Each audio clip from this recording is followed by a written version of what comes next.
നമസ്കാരം, എല്ലാവർക്കും റൈറ്റ് സൈസിലേക്ക് സ്വാഗതം. ഒരു ഗവൺമെൻറ്റിനെ സംബന്ധിച്ച്, അതിപ്പം സംസ്ഥാന ഗവൺമെൻറ് ആയിക്കോട്ടെ അല്ലെങ്കിൽ കേന്ദ്ര ഗവൺമെൻറ് ആയിക്കോട്ടെ, ഇവരെ സംബന്ധിച്ച് ജനങ്ങൾക്ക് വേണ്ടിയിട്ട് ഒരു സോഷ്യൽ സർവീസ് ചെയ്യുക എന്ന് പറയുന്നത് വളരെ ചാലഞ്ചിങ് ആയിട്ടുള്ള കാര്യമാണ്. ഏറ്റവും നല്ല പ്രവർത്തനങ്ങൾ ചെയ്യുന്നതായിരിക്കും ഏറ്റവും നല്ല ഗവൺമെൻറ് എന്ന് പറയുന്നത്. ഇപ്പോൾ പ്രവർത്തനം എന്ന് ഞാനോട് ഉദ്ദേശിച്ചത് പല രീതികളാണ്, പല സെക്ടറുകളിലാണ്. ഒന്നെന്ന് പറഞ്ഞാൽ ഹെൽത്ത് കെയർ എന്ന് പറയുന്ന ഒരു ഹെൽത്ത് കെയറിൽ ചെയ്യുന്ന ആക്ടിവിറ്റീസ് നമ്മൾ പരിഗണിക്കാറുണ്ട്. എഡ്യൂക്കേഷൻ രംഗത്ത്, അതുപോലെ തന്നെ സോഷ്യൽ സർവീസ് രംഗത്ത്, പിന്നെ ഡിഫൻസ് രംഗത്ത്, ഇങ്ങനെ ഓരോ രംഗങ്ങളിലും ഗവൺമെൻറ് ചെയ്യുന്ന പ്രവർത്തനങ്ങൾ ശരിക്കും ജനങ്ങൾ ഇവാലുവേറ്റ് ചെയ്യുന്നുണ്ട്. അതാണ് ആ ഗവൺമെൻറ്റിൻ്റെ ഒരു സക്സസ്സിനെ തീരുമാനിക്കുന്നത്. അപ്പോൾ ഈ ഗവൺമെൻറ് എങ്ങനെയാണ് ഈ ഒരു പ്രവർത്തനങ്ങളൊക്കെ ചെയ്യുന്നത്? ഇപ്പം ഉദാഹരണം ഞാൻ പറയുകയാണെന്നുണ്ടെങ്കിൽ, ഇപ്പം നിങ്ങൾ സർക്കാർ ആശുപത്രി പോകാറുണ്ട്. സർക്കാർ ആശുപത്രിയുടെ പ്രത്യേകത എന്ന് വെച്ച് കഴിഞ്ഞാൽ, അവിടെ നിങ്ങളൊരു 5 രൂപ മുടക്കി കഴിഞ്ഞാൽ നിങ്ങൾക്ക് വളരെ സൗജന്യമായ ട്രീറ്റ്മെൻറ്റ് കിട്ടും, മെഡിസിൻസ് കിട്ടും.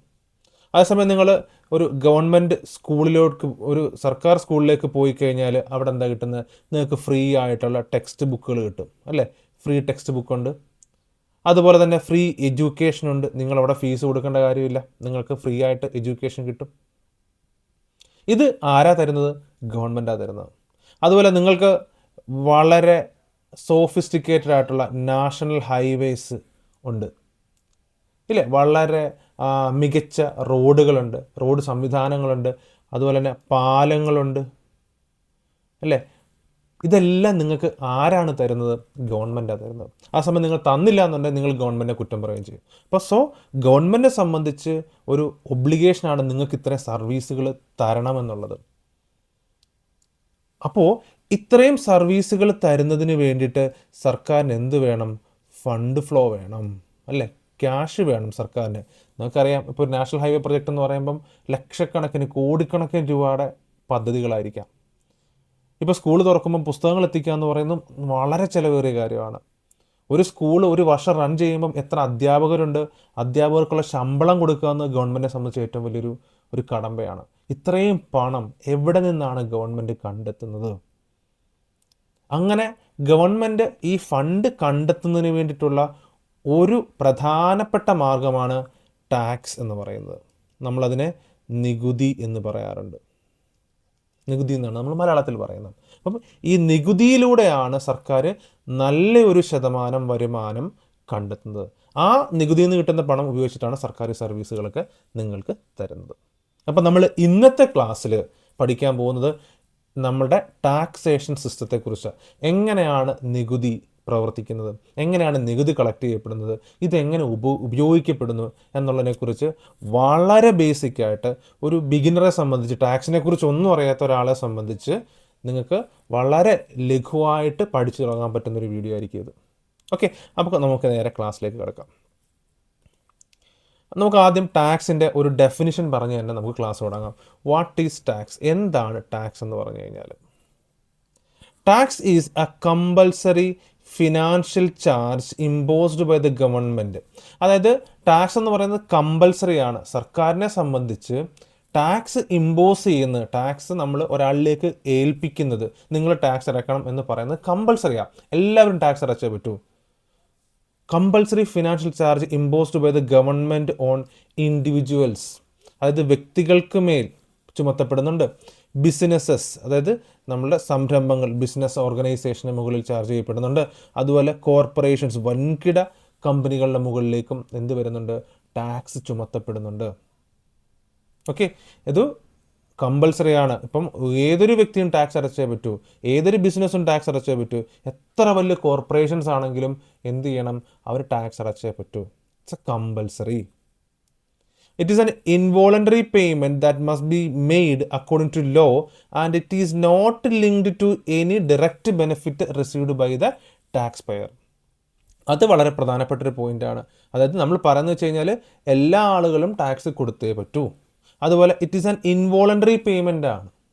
ഇത് നമ്മൾ അനൈച്ഛികമായിട്ട് ചെയ്യപ്പെടുന്ന ഒരു പ്രവൃത്തിയാണ്. കാരണം നമ്മളിത് അറിയാതെയാണ് നമ്മൾ ടാക്സ് കൊടുക്കുന്നത്. സത്യത്തിൽ നമ്മൾ ടാക്സ് കൊടുത്തുകൊണ്ടിരിക്കുകയാണ്. ഇപ്പം നമ്മളൊരു പ്രൊഡക്റ്റ് വാങ്ങുമ്പോൾ അതിനകത്ത് GST വരുന്നുണ്ട്, ഇല്ലേ? നമ്മളൊരു സാധനം വാങ്ങുമ്പോൾ നമ്മൾ GST വാങ്ങുന്നുണ്ട്. നമ്മൾ GST സെപ്പറേറ്റ് ആയിട്ടാണ് കൊടുക്കുന്നത്? അല്ല, GST ഉൾപ്പെടെ നമ്മൾ കൊടുക്കുക. നമ്മൾ അതിൻ്റെ വില കൊടുക്കുമ്പോൾ തന്നെ GST കൊടുക്കുന്നുണ്ട്, നമ്മൾ അറിയുന്നില്ല, ഇൻവോളണ്ടറി ആണ്. ഒരു വലിയ പർച്ചേസ് ആണെന്നുണ്ടെങ്കിൽ നമുക്ക് മനസ്സിലാക്കാം, ഇത്ര രൂപ നമ്മൾ GST കൊടുത്തു. അപ്പം നിങ്ങളുടെ ഒരു ഉദാഹരണത്തിന് നിങ്ങൾ വലിയൊരു ടെലിവിഷൻ വാങ്ങുന്നു, അതിൻ്റെ ഒരു GST നിങ്ങൾ കൊടുക്കുന്നു. അപ്പം നമുക്കറിയാം, ബില്ലിനകത്ത് ചെക്ക് ചെയ്യും നമ്മൾ, ഇത്ര രൂപ GST ഉണ്ട്. അതേസമയം നിങ്ങളൊരു ഹോട്ടലിൽ പോയിട്ട് എന്തെങ്കിലും ചെറിയൊരു സ്നാക്സ് കഴിക്കുന്നു, കഴിക്കുമ്പോൾ അതിനകത്ത് GST ഉണ്ട്.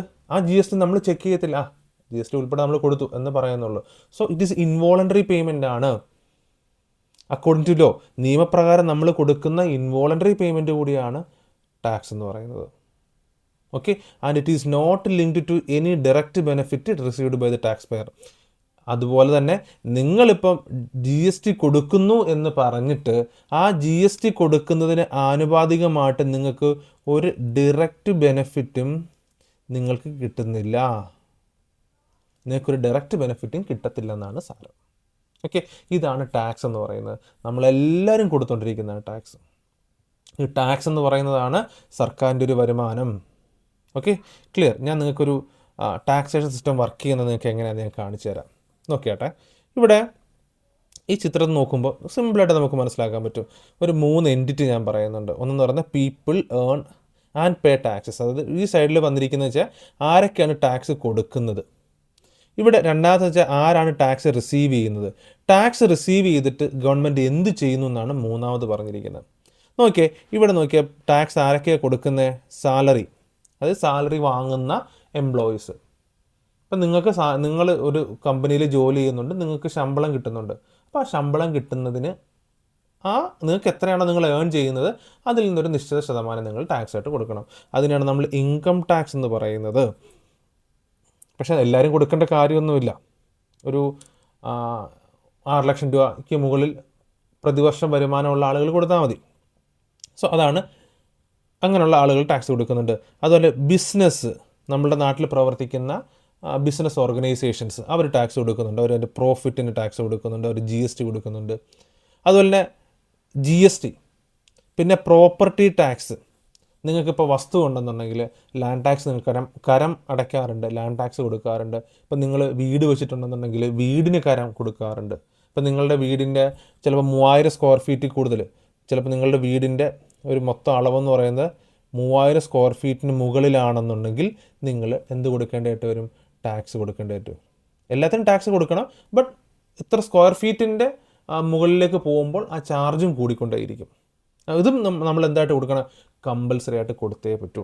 ഇതെല്ലാം ആരാണ് റിസീവ് ചെയ്യുന്നത്? ആരിലേക്കാണ് എത്തുന്നത്? ഈ ഇൻകം ടാക്സ് ആയിക്കോട്ടെ, ബിസിനസ് ടാക്സ് ആയിക്കോട്ടെ, GST ആയിക്കോട്ടെ, പ്രോപ്പർട്ടി ടാക്സ് ആയിക്കോട്ടെ, ഇതെല്ലാം ആര് കളക്ട് ചെയ്യുന്നു? ഗവൺമെൻറ് കളക്ട് ചെയ്യുന്നു.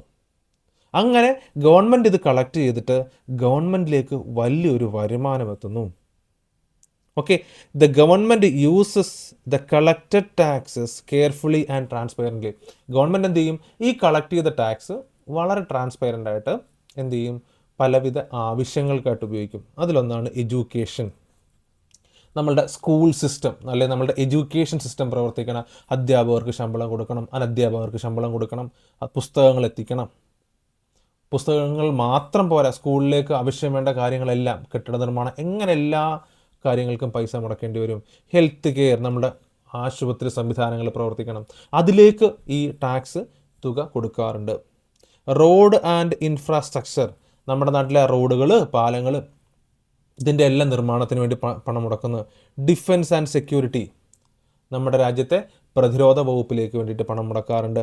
എൻവയോൺമെൻറ്റ് ആൻഡ് ക്ലീൻലിനെസ്, നമ്മളുടെ പരിസരം, നമ്മളുടെ എൻവയോൺമെൻറ്റ്, അതിൻ്റെ ശുദ്ധീകരണത്തിനൊക്കെ വേണ്ടിയിട്ട് ഉപയോഗിക്കാറുണ്ട്. സസ്റ്റൈനബിൾ ഡെവലപ്മെൻറ്റ്, സുസ്ഥിര വികസനത്തിന് വേണ്ടിയിട്ട് ഉപയോഗിക്കാറുണ്ട്. ഇതെല്ലാം എവിടെ നിന്ന് കിട്ടുന്ന പൈസയാണ്? ടാക്സിൽ നിന്ന് കിട്ടുന്ന പൈസയാണ്. അപ്പോൾ നമ്മൾ എന്ത് ചെയ്യണം? ടാക്സ് കൊടുക്കണം. ഓക്കെ, ക്ലിയർ ആവുന്നുണ്ടോ? ഇവിടെ സൈക്കിൾ നോക്കിയേ, നിങ്ങൾ ടാക്സ് കൊടുക്കുന്നുണ്ട്, ഗവൺമെൻറ് യൂസ് ചെയ്യുന്നുണ്ട്, രാജ്യം ഡെവലപ്പ് ചെയ്യുന്നു. ഇതൊരു സൈക്ലിക് പ്രോസസ്സാണ്. നമ്മൾ ടാക്സ് കൊടുക്കുന്നു, ഗവൺമെൻറ് കളക്ട് ചെയ്യുന്നു, നിങ്ങൾക്ക് വേണ്ടി തന്നെ ഗവൺമെൻറ് അത് ഉപയോഗിക്കുന്നു.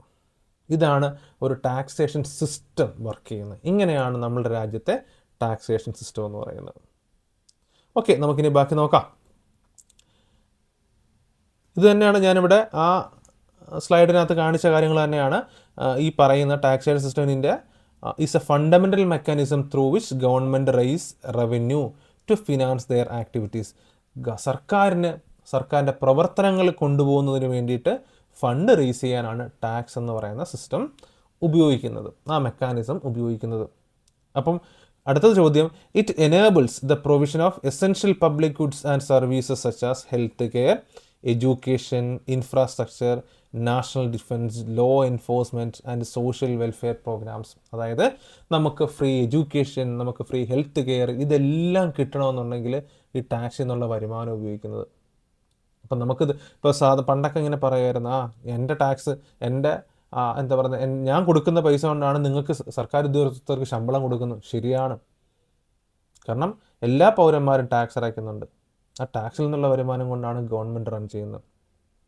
Okay, taxation also serves as an important tool for promoting economic growth, reducing income inequality, regulating consumption and ensuring equitable distribution of resources. അപ്പം ടാക്സേഷൻ എന്ന് പറയുന്നത് എന്തെന്ന് പറയുന്നത്, അതിൻ്റെ ഒരു പ്രയോജനം ഇനി പറയാൻ പോകുന്നത്. കാരണം ഒന്നെന്ന് ഞാൻ പറഞ്ഞ പോലെ നമ്മുടെ ആക്ടിവിറ്റീസ് എല്ലാം നടക്കുന്നു. പിന്നെ അതിനകത്തിലെ പ്രധാനപ്പെട്ട കാര്യങ്ങളുണ്ട്. പ്രൊമോട്ടിംഗ് എക്കണോമിക് ഗ്രോത്ത്, നമ്മളുടെ രാജ്യത്തിൻ്റെ സാമ്പത്തിക വികസനം സാധ്യമാകുന്നു എന്നുള്ളതാണ് ഒന്നാമത്തെ അഡ്വാൻറ്റേജ് എന്ന് പറയുന്നത്. ഇതെങ്ങനെയാണെന്ന് ചോദിച്ചു കഴിഞ്ഞാൽ നിങ്ങളൊന്ന് ശ്രദ്ധിച്ചേ. നിങ്ങൾ ടാക്സ് കൊടുക്കുന്നു, ടാക്സിൽ നിന്ന് ഗവൺമെൻറ് വരുമാനം വരുന്നു, ഗവൺമെൻറ് എന്ത് ചെയ്യുന്നു, ഒരു ബ്രിഡ്ജിൻ്റെ കൺസ്ട്രക്ഷൻ ആരംഭിക്കുന്നു. സർക്കാർ. അപ്പോൾ ഒരു ബ്രിഡ്ജ് കൺസ്ട്രക്ഷൻ തുടങ്ങിക്കഴിയുമ്പോഴത്തേക്ക് എന്ത് ചെയ്യുന്നു, ഒരുപാട് ആളുകൾ അതിലേക്ക് ജോലി ചെയ്യാനായിട്ട് വരും. ഇല്ല, നിങ്ങൾ തന്നെ ആലോചിച്ച് നോക്കിയേ, ഒരു പാലം പണി നടക്കുന്ന സമയത്ത് കൺസ്ട്രക്ഷൻ വർക്കിന് വേണ്ടിയിട്ട് ഒത്തിരി ആൾക്കാർ വരും, അല്ലേ? അങ്ങനെ എംപ്ലോയ്മെൻറ്റ് ഓപ്പർച്യൂണിറ്റി കൂടും, അവിടെ കൂടും, ഒരുപാട് പേർക്ക് തൊഴിൽ ലഭിക്കും. അതുപോലെ ഒരുപാട് മെറ്റീരിയൽസ് അവിടെ ഉപയോഗിക്കപ്പെടുന്നു, അല്ലേ? ഒരുപാട് മെറ്റീരിയൽസിൻ്റെ കൺസംഷൻ നടക്കുന്നു. സോ അതുമായിട്ട് ബന്ധപ്പെട്ട ബിസിനസ്സസ് വളരുന്നു, അല്ലേ? അപ്പോൾ കുറേ ബിസിനസ് വളരുന്നുണ്ട്, എംപ്ലോയ്മെൻറ്റ് ഓപ്പർച്യൂണിറ്റി കൂടുന്നുണ്ട്, മറ്റ് പ്രൊഡക്റ്റുകളുടെ കൺസംഷൻ വലുതാവുന്നുണ്ട്. സോ ടാക്സ് കൂടുതൽ കൊടുക്കുന്നതിലൂടെ എന്ത് സംഭവിക്കുന്നുണ്ട്, എക്കണോമിക് ഗ്രോത്ത് ഉണ്ടാകുന്നുണ്ട്. മനസ്സിലാവുന്നുണ്ടോ? അതുപോലെ മറ്റൊന്നാണ് റെഡ്യൂസിങ് ഇൻകം ഇനീക്വാളിറ്റി. അപ്പം നിങ്ങളൊന്ന് ആലോചിച്ച് നോക്കിയേ, നമ്മുടെ രാജ്യത്ത് ഒരു ഇൻകം ഇനീക്വാളിറ്റി ഉണ്ട്, ഇല്ലേ? ചില ആളുകൾ ഇപ്പം നല്ല ഉയർന്ന ഉദ്യോഗസ്ഥന്മാരായിട്ടുള്ള ഒരാളാണെന്നുണ്ടെങ്കിൽ അവരുടെ ശമ്പളം ഒരു മാസം 50,000 രൂപയായിരിക്കും. ചിലപ്പോൾ വളരെ ഒരു ദിവസം കൂലിപ്പണി ചെയ്ത് ജീവിക്കുന്ന ഒരാളെ സംബന്ധിച്ച് അവരുടെ വരുമാനം ചിലപ്പോൾ 10,000 ആയിരിക്കും, ഇല്ലേ? നിങ്ങളൊന്ന് ആലോചിച്ച് നോക്കി, ഈ 50,000 ഒരു മാസം കിട്ടുന്ന ഒരാൾ, അല്ലെങ്കിൽ അതിനേക്കാൾ കൂടുതൽ സമ്പാദിക്കുന്ന ഒരാൾ കൂടുതൽ ടാക്സ് കൊടുക്കും, ഇല്ലേ? ഇവർ കൊടുക്കുന്ന ടാക്സ് കൊണ്ട് എന്ത് ചെയ്യാൻ പറ്റും, BPL ലെവലിൽ നിൽക്കുന്ന ആളുകൾക്ക് ചിലപ്പം കൂടുതൽ അരിക്ക് സബ്സിഡി കൊടുക്കാൻ പറ്റുമെന്നിരിക്കും, ഫുഡ് പ്രോഡക്റ്റിന് സബ്സിഡി കൊടുക്കാൻ പറ്റുമെന്നിരിക്കും. അപ്പം എന്ത് ചെയ്യാൻ പറ്റും, ഈ ഉയർന്ന വരുമാന ആളുകൾ എങ്ങനെയാണോ ജീവിക്കുന്നത്, ഏകദേശം അതിന് തത്തുല്യമായ രീതിയിൽ വരുമാനം കുറവുള്ള ആളുകൾക്ക് ജീവിക്കാനുള്ള സൗകര്യം ഒരുക്കാനും ആർക്ക് കഴിയും, ഗവൺമെൻറ്റിന് കഴിയും, ഇല്ലേ? നിങ്ങൾ എപ്പോഴെങ്കിലും ചിന്തിച്ചിട്ടുണ്ടോ, എങ്ങനെയാണ് സർക്കാർ ഈ റേഷൻ കട വഴി ഇത്രയും സൗജന്യമായിട്ട് ധാന്യങ്ങൾ കൊടുക്കാൻ കഴിയുന്ന, ഫുഡ് ഗ്രെയിൻസ് കൊടുക്കുന്നുണ്ട്? അതെല്ലാം എന്തിലൂടെയാണ് കഴിയുന്നത്, ടാക്സ് കൊടുക്കുന്നതിലൂടെയാണ്. കൂടുതൽ പേര് ടാക്സ് കൊടുക്കുമ്പോൾ എന്താ സംഭവിക്കുക, ആ രാജ്യത്തെ ഇൻകം ഇനിക്വാളിറ്റി കുറയുന്നുണ്ട്. അതായത് വരുമാനത്തിനകത്തിലെ ഡിഫറൻസ് മൂലം ആർക്കും സൗകര്യം കിട്ടാതിരിക്കുന്നില്ല. BPL ആളുകൾക്ക് ശമ്പളം കുറവാണ്, അല്ലെങ്കിൽ അവരുടെ വരുമാനം കുറവാണ് എന്ന് വെച്ച് അവർ പട്ടിണി കിടക്കേണ്ടി വരുന്നില്ല. കാരണം ഗവൺമെൻറ്റിൻ്റെ കയ്യിൽ ഫണ്ടുണ്ട്, ഗവൺമെൻറ് അതനുസരിച്ച് എന്ത് ചെയ്യുന്നുണ്ട്, കൂടുതൽ സൗകര്യങ്ങൾ കൊടുക്കുന്നുണ്ട്. So reducing income inequality. Okay, അടുത്തെന്ന് പറയുന്നത് റെഗുലേറ്റിംഗ് കൺസംഷൻ കുറയ്ക്കുന്നു. ടാക്സിലൂടെ കൺസംഷൻ കുറയ്ക്കാം.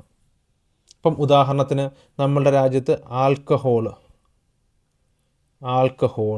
അതുപോലെ ടൊബാക്കോ പ്രൊഡക്റ്റ്, ഓക്കെ, ഇത് രണ്ടും സിൻ ഗുഡ്സ് ആണ്. ആൽക്കഹോൾ ആയിക്കോട്ടെ, ടൊബാക്കോ ആയിക്കോട്ടെ, ഇത് രണ്ടും എന്താണ്, സിൻ ഗുഡ്സ് എന്നാണ് പറയുന്നത്. കാരണം ഇത് രണ്ടും ആരോഗ്യ പ്രശ്നങ്ങൾ ഉണ്ടാക്കുന്ന പ്രൊഡക്റ്റുകളാണ്. അതുകൊണ്ട് ഇതിൻ്റെ കൺസംഷൻ കുറയുന്നതാണ് ഒരു രാജ്യത്തിൻ്റെ പോപ്പുലേഷനെ സംബന്ധിച്ച് ഏറ്റവും നല്ലത്. അപ്പം എന്ത് ചെയ്യാൻ പറ്റും, ഗവൺമെൻറ് എന്ത് ചെയ്യും, ഇതിൻ്റെ ടാക്സ് അങ്ങ് കൂട്ടും. അതായത് ആൽക്കഹോളിൻ്റെയും ടൊബാക്കോയുടെയും ടാക്സ് അങ്ങ് കൂട്ടും. ടാക്സ് കൂട്ടുമ്പോൾ എന്ത് ചെയ്യുന്നു, ഇതിൻ്റെ പ്രൈസ് അങ്ങ് കൂടും. പ്രൈസ് കൂടുമ്പം എന്ത് ചെയ്യുന്നു, ആളുകൾ വാങ്ങുന്നത് കുറയും, അതിൻ്റെ കൺസംഷൻ കുറയ്ക്കും. മനസ്സിലാവുന്നുണ്ടോ? അപ്പോൾ ടാക്സേഷൻ അങ്ങനെയും പ്രയോജനം ചെയ്യുന്നുണ്ട്. സിൻ ഗുഡ്സിൻ്റെ കൺസംഷൻ, സിൻ ഗുഡ്സ് എന്ന് വെച്ച് കഴിഞ്ഞാൽ നമുക്ക് ദോഷകരമാണ്, നമുക്ക് ആരോഗ്യപരമായിട്ട് പ്രശ്നങ്ങൾ ഉണ്ടാക്കുന്ന പ്രൊഡക്റ്റിനാണ് നമ്മൾ സിൻ ഗുഡ്സ് എന്നാണ് പറയുക. Sin goods. ആ സിൻ ഗുഡ്സിൻ്റെ കൺസംഷൻ കുറയ്ക്കാനും ടാക്സേഷൻ കാരണമാകുന്നു. ഓക്കെ, അതുപോലെ തന്നെ ensuring equitable distribution of resources. Tax കൂടുതൽ കൊടുക്കുന്നവരോട് എന്ത് സംഭവിക്കുന്നു? റിസോഴ്സസിൻ്റെ ഇക്വിറ്റബിൾ ഡിസ്ട്രിബ്യൂഷൻ. അത് നമ്മൾ മുമ്പേ പറഞ്ഞത് തന്നെയാണ്. കൂടുതൽ പേര് ടാക്സ് അടയ്ക്കുമ്പോൾ ജനങ്ങൾക്ക് കൂടുതൽ റിസോഴ്സസ് കൃത്യമായിട്ട് അവൈലബിൾ ആവും. BPL-ഉള്ളവർക്കും നല്ല റിസോഴ്സസ് കിട്ടും. കാരണം കൂടുതൽ ടാക്സ് ഗവൺമെൻറ്റിലേക്ക് കിട്ടുന്നു, ഗവൺമെൻറ് വരുമാനം ഉണ്ടാകുന്നു. ഇപ്പോൾ മുകേഷ് അംബാനി പോലത്തെ ആൾ, റിലയൻസ് ഗ്രൂപ്പ്, അവർ കൊടുക്കുന്ന ടാക്സ് എന്ന് വെച്ചാൽ വളരെ ഉയർന്ന ടാക്സാണ്. വളരെ വലിയൊരു എമൗണ്ടാണ് അവർ ടാക്സ് കൊടുക്കുന്നുണ്ട്. അവർ അത്രയും ടാക്സ് കൊടുക്കുന്നത് കൊണ്ട് അതൊരു ഗവൺമെൻറ്റിനെ സംബന്ധിച്ച് വലിയൊരു വരുമാനമാണ്. നമ്മൾ പത്രത്തിൽ വായിച്ചിട്ടുണ്ട്, സച്ചിൻ ടെണ്ടുൽക്കർ കൊടുത്ത ടാക്സിൻ്റെ കോടിക്കണക്കിന് രൂപ ടാക്സ് കൊടുത്തിട്ടുണ്ടെന്ന് പറയുന്നു. അപ്പോൾ ഈ സർക്കാർ ലഭിക്കുന്ന കോടിക്കണക്കിന് തുക എന്ന് പറയുന്നത് വലിയൊരു പ്രൊജക്റ്റുകൾ, അതായത് പാവപ്പെട്ട ജനങ്ങൾക്ക് വേണ്ടിയിട്ട് ഒരുപാട് റിസോഴ്സസ് പ്രൊവൈഡ് ചെയ്യാനുള്ള വലിയൊരു ഫണ്ടാണത്. സോ അങ്ങനെ എല്ലാം ടാക്സ് കൊണ്ട് പ്രയോജനമുണ്ട്. ഓക്കെ, ഇതെല്ലാം ട്രാൻസ്പെയറൻ്റ് ആണ്. അതുകൂടി നിങ്ങൾ മനസ്സിലാക്കുക. സർക്കാർ അതിനകത്ത് കള്ളം കാണിക്കേണ്ട കാര്യമില്ല. നമുക്കിതിൻ്റെ എല്ലാം റെക്കോർഡ്സ് കൃത്യമായിട്ട് നമുക്ക് കിട്ടുന്നതാണ്. ക്ലിയർ ആവുന്നുണ്ടോ? ഇതാണ് ടാക്സേഷൻ സിസ്റ്റം കൊണ്ടുള്ള ബെനിഫിറ്റ് എന്ന് പറയുന്നത്. മനസ്സിലാവുന്നുണ്ടോ? അപ്പം എല്ലാവരും ടാക്സ് കൊടുക്കുക. ഓക്കെ, നമുക്കിനി ഇതിൻ്റെ ഫീച്ചേഴ്സൊക്കെ നോക്കാം. ടാക്സിൻ്റെ ഒന്നെന്ന് പറയുന്നത് ഇറ്റ്സ് എ കമ്പൾസറി പേയ്മെൻറ്റ്. നമ്മൾ പറഞ്ഞതാണ്. Okay, payment of tax is mandatory by law. നിയമപ്രകാരം ടാക്സ് കൊടുക്കുക എന്നുള്ളത് നിർബന്ധമാണ്, കമ്പൾസറി ആണ്. മാൻഡേറ്ററി ബൈ ലോ, നിയമം മൂലം കൃത്യമായിട്ട് ഗവൺമെൻറ് പറയുന്നുണ്ട് നിങ്ങൾ ടാക്സ് അടയ്ക്കണം. ടാക്സ് അടച്ചില്ല എന്നുണ്ടെങ്കിൽ പണിഷബിൾ ഒഫൻസ് ആണ്. നമ്മൾ ടാക്സ് കൊടുക്കാത്ത പണത്തിനെയാണ് നമ്മൾ എന്തെന്ന് പറയുന്നത്, നമ്മൾ ഇല്ലിസിറ്റ് മണി എന്നൊക്കെ പറയാറുണ്ട്. ഇല്ലിസിറ്റ് മണി, പണ്ട് ഇതിനെ നമ്മൾ ബ്ലാക്ക് മണി എന്നൊക്കെ പറയാതെ, ഇപ്പം ബ്ലാക്ക് എന്നുള്ള വാക്ക് ഉപയോഗിക്കത്തില്ല, പകരം ഇല്ലിസിറ്റ് മണി. ടാക്സബിൾ ആയിരിക്കണം. Okay, no direct quid pro quo. ഇതെന്താന്ന് നോക്കാം. Tax payers do not receive a direct benefit equivalent to the tax paid. മനസ്സിലാക്കുക. ഇപ്പം നിങ്ങളുടെ വരുമാനത്തിനനുസൃതമായിട്ട് നിങ്ങൾ ഇൻകം ടാക്സ് കൊടുക്കുന്നുണ്ട്. നിങ്ങൾ ഇൻകം ടാക്സ് ഒരു 1 lakh rupees നിങ്ങൾ കൊടുത്തു എന്ന് കരുതുക. ആസ് ഇൻകം ടാക്സ് നിങ്ങൾ ഇൻകം ടാക്സ് ഒരു 1 lakh rupees കൊടുത്തു, ഗവൺമെൻറ്റിലേക്ക് അടച്ചു. ഈ 1 ലക്ഷം രൂപയ്ക്ക് ആനുപാതികമായിട്ടുള്ള ഒരു ബെനിഫിറ്റും നിങ്ങൾക്ക് തിരിച്ചു കിട്ടത്തില്ല. അതാണ് no direct quid pro quo എന്ന് പറയുന്നത്. Tax payers do not receive a direct benefit equivalent to the tax paid. നിങ്ങൾ പേ ചെയ്ത 1 ലക്ഷം രൂപയ്ക്ക് ടാക്സിന് തത്തുല്യമായ ഒരു ബെനിഫിറ്റ് നിങ്ങൾക്ക് കിട്ടത്തില്ല.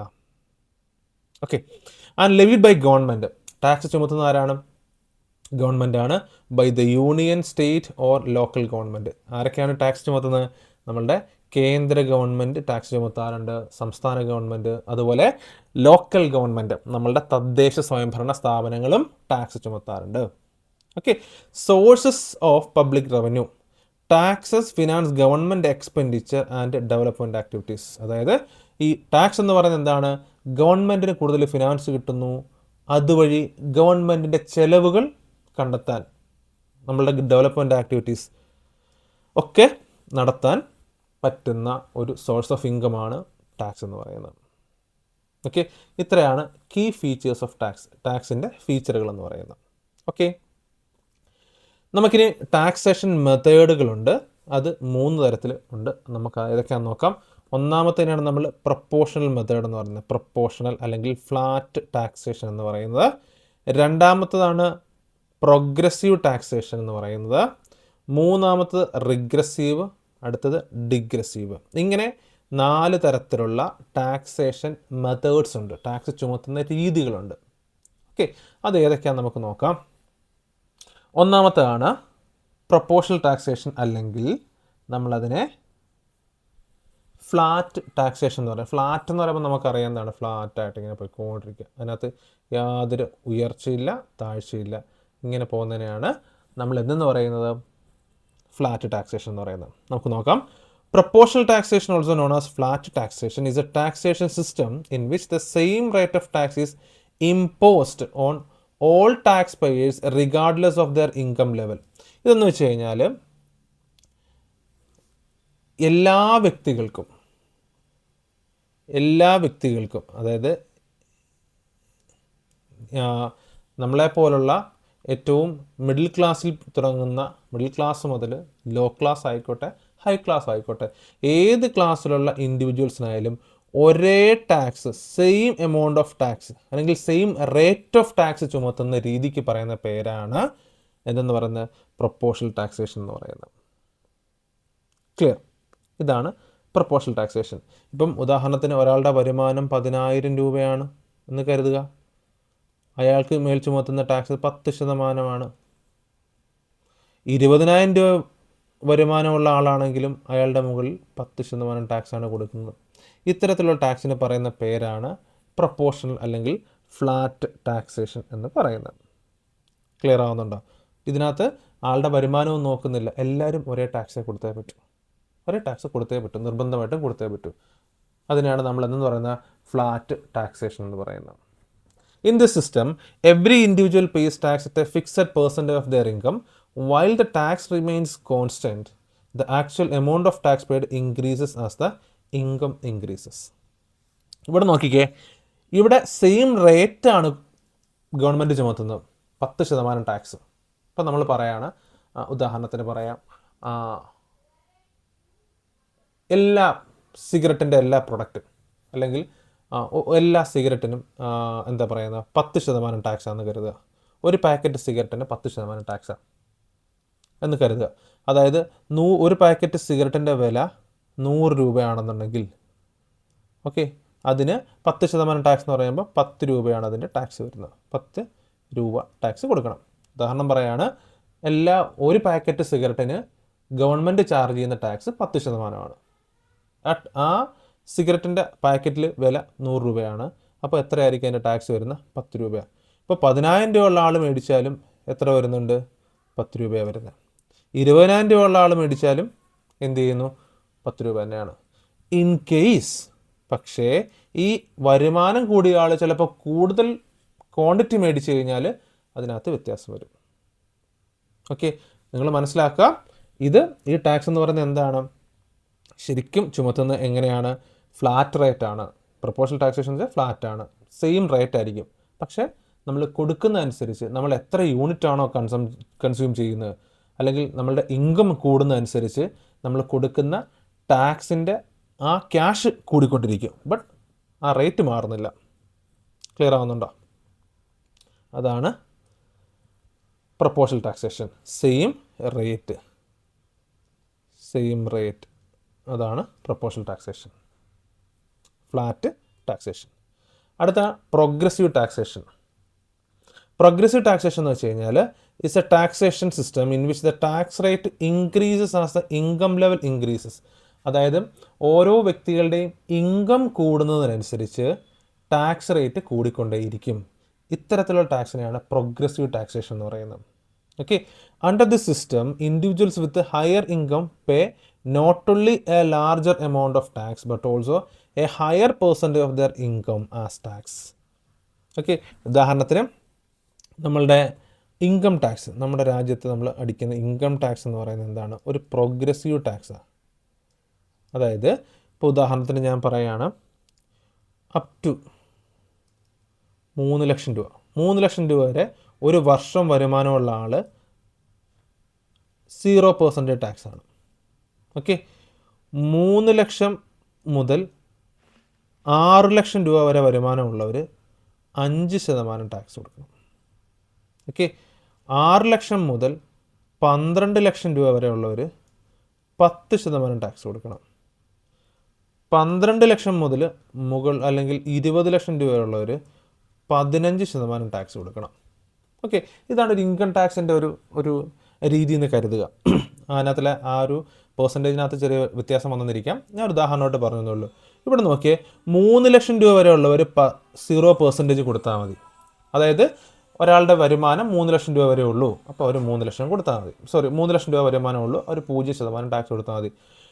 പക്ഷേ ഇവരുടെ വരുമാനം 3 ലക്ഷം മുതൽ 6 ലക്ഷം വരെ ആണെങ്കിൽ, അതായത് വരുമാനം കൂടുകയാണെങ്കിൽ നിങ്ങൾ 0 കൊടുത്താൽ പോരാ, 5% കൊടുക്കണം. ഓക്കെ, ഇനി നിങ്ങളുടെ വരുമാനം വീണ്ടും കൂടുകയാണ്. ഈ 6 ലക്ഷത്തിൽ നിന്ന് നിങ്ങളുടെ വരുമാനം 8 ലക്ഷം രൂപയെന്ന് കരുതുക, അല്ലെങ്കിൽ 10 ലക്ഷം രൂപയെന്ന് കരുതുക. അപ്പോൾ നിങ്ങൾ 10% ടാക്സ് കൊടുക്കണം. ഇനിയിപ്പോൾ നിങ്ങളുടെ വരുമാനം 15 ലക്ഷം രൂപ എന്ന് കരുതുക, അപ്പോൾ നിങ്ങൾ 15% ടാക്സ് കൊടുക്കണം. ഇങ്ങനെ ഇൻകം കൂടുന്ന, ഇതെല്ലാം ഈ സൈഡിൽ ഇൻകമാണ്, ഇൻകം കൂടുന്നതനുസരിച്ച് ടാക്സ് റേറ്റ് കൂടുന്നു. അത്തരത്തിലുള്ള ടാക്സേഷൻ സിസ്റ്റത്തിന് പറയുന്ന പേരാണ് പ്രോഗ്രസീവ് ടാക്സേഷൻ സിസ്റ്റം. ഓക്കെ, അപ്പോൾ എന്താണ് progressive taxation? Is A taxation mechanism in which tax rate increases as the income level increases. നമ്മളുടെ വരുമാനം കൂടുമ്പോൾ ടാക്സും കൂടുകയാണെങ്കിൽ അത്തരത്തിലുള്ള ടാക്സേഷൻ സിസ്റ്റത്തിന് പറയുന്ന പേരാണ് എന്തെന്ന് പറയുന്നത്? Progressive taxation. ഇവിടെ എന്താണ് കൂടുന്നത്? ഇവിടെ ടാക്സ് റേറ്റ് മാത്രമല്ല കൂടുന്നത്, നമ്മൾ കൊടുക്കുന്ന ടാക്സ് എമൗണ്ടും കൂടിക്കൊണ്ടിരിക്കുകയാണ്, അല്ലേ? ഇവിടെ higher percentage of the income of tax. ആളുകൾ എന്ത് ചെയ്യുന്നു? അവരുടെ വരുമാനത്തിൻ്റെ ഉയർന്ന ഒരു ശതമാനം എന്തായിട്ട് കൊടുത്തുകൊണ്ടിരിക്കുകയാണ്? ടാക്സ് കൊടുത്തുകൊണ്ടിരിക്കുകയാണ്. Tax rate increases with income and tax amount also increases with income. ഇവിടെ ടാക്സ് റേറ്റും കൂടുന്നു, നമ്മൾ കൊടുക്കുന്ന ടാക്സ് കൂടുകയും ചെയ്യുന്നുണ്ട്. ഫ്ലാറ്റ് റേറ്റ് ആകുമ്പോൾ എന്താ പറയുന്നത്? സെയിം റേറ്റാ, 10% കൊടുത്താൽ മതി. അവിടെ 5 ലക്ഷം രൂപ വരുമാനമുള്ളവനും 10%, 20 ലക്ഷം രൂപ വരുമാനമുള്ളവനും 10%. മനസ്സിലാവുന്നുണ്ട്? ഇവിടെ ടാക്സ് റേറ്റ് കൂടുന്നില്ല, ബട്ട് ടാക്സ് എമൗണ്ട് കൂടും. അത്രേ ഉള്ളൂ വ്യത്യാസം. ഓക്കെ, ഇവിടെ സെയിം റേറ്റ് ആണ്, ബട്ട് ടാക്സ് എമൗണ്ട് കൂടും. പക്ഷേ ഇവിടെ സെയിം ടാക്സ് അല്ല, ടാക്സ് റേറ്റ് കൂടിക്കൊണ്ടിരിക്കുകയും ചെയ്യുന്നു, അതുപോലെ തന്നെ ടാക്സ് എമൗണ്ടും കൂടിക്കൊണ്ടിരിക്കുന്നു. ക്ലിയർ ആണല്ലോ? നമുക്കിനി അടുത്തത് റിഗ്രസീവ് ടാക്സേഷനെ കുറിച്ച് പഠിക്കാം.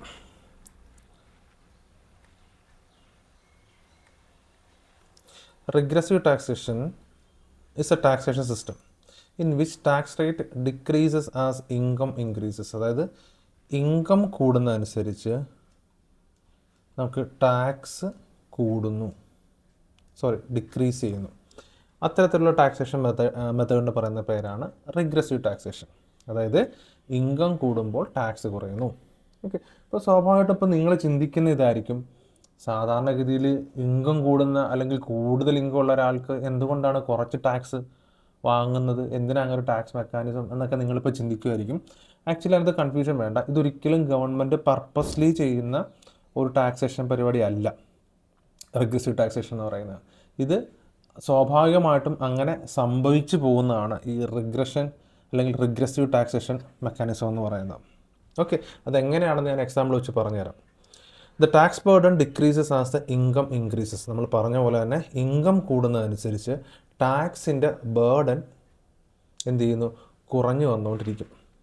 Okay, in other words, low income individuals pay higher proportion of their income as tax, while high income individuals pay lower proportion of their income as tax. Okay, ഒന്നുകൂടെ പറയുകയാണെന്നുണ്ടെങ്കിൽ high income ഉള്ള ഒരാളെ സംബന്ധിച്ച്, high income കിട്ടുന്ന ഒരാളെ സംബന്ധിച്ച് അവർ law proportion, അത് അവരുടെ ഇൻകത്തിൻ്റെ ചെറിയൊരു ശതമാനം മാത്രമേ ടാക്സ് ആയിട്ട് കൊടുക്കുന്നുള്ളൂ. അതേസമയം ലോ ഇൻകം, വരുമാനം കുറവുള്ള ആളെ സംബന്ധിച്ച് അവരുടെ ശമ്പളത്തിൻ്റെ ഒരു ഹൈ പ്രൊപ്പോർഷൻ ടാക്സ് ആയിട്ട് കൊടുക്കുന്നു. ഞാൻ ഉദാഹരണം പറഞ്ഞുതരാം. ഇപ്പം GST ഒരു പ്രൊഡക്റ്റ് വിൽക്കുന്നു. ഇപ്പോൾ ഉദാഹരണത്തിന് ഒരു ടെലിവിഷൻ. ഓക്കെ, ഒരു ടെലിവിഷൻ, ആ ടെലിവിഷൻ്റെ GST എന്ന് പറയുന്നത് ഒരു 1500 രൂപ ആണെന്ന് കരുതുക. ഓക്കെ, 1500 രൂപയാണ് ഒരു ടെലിവിഷൻ്റെ GST എന്ന് കരുതുക. ഓക്കെ, അപ്പം എ എന്ന് പറയുന്ന വ്യക്തി 1500 രൂപ GST കൊടുത്ത് ഒരു ടെലിവിഷൻ മേടിച്ചു. അദ്ദേഹത്തിൻ്റെ ഇൻകം 15000 രൂപ ആണെന്ന് കരുതുക.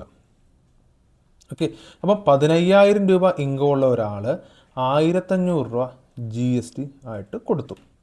ദാറ്റ് മീൻസ്, അതായത് 15000-ൽ അയാൾ കൊടുത്തത് 1500 രൂപയാണ് അല്ലേ? ഏകദേശം എത്ര ശതമാനം കൊടുത്തിട്ടുണ്ടാവും? ഓക്കെ, നോക്കിയേ, ഏകദേശം 10% എന്തായിട്ട് കൊടുത്തു? ടാക്സ് ആയിട്ട് കൊടുത്തു. അതായത് 15000 ശമ്പളത്തിൻ്റെ 15000 ഇൻകം ഉള്ള ഒരാൾ 1500 രൂപ കൊടുത്തു. ഓക്കെ, അതേസമയം ഇനി നിങ്ങൾ നോക്കിക്കേ, ബി എന്ന് പറയുന്നൊരു വ്യക്തി ഇതേ പ്രൊഡക്റ്റ് 1500 രൂപ GST കൊടുത്ത് വാങ്ങി. അദ്ദേഹത്തിൻ്റെ ഇൻകം 30,000 രൂപയാണെന്ന് കരുതുക. ഓക്കെ, അതായത് 30,000-ൽ അദ്ദേഹം കൊടുത്തത് എത്രയാണ്? 1500 രൂപ GST കൊടുത്തു. അതായത്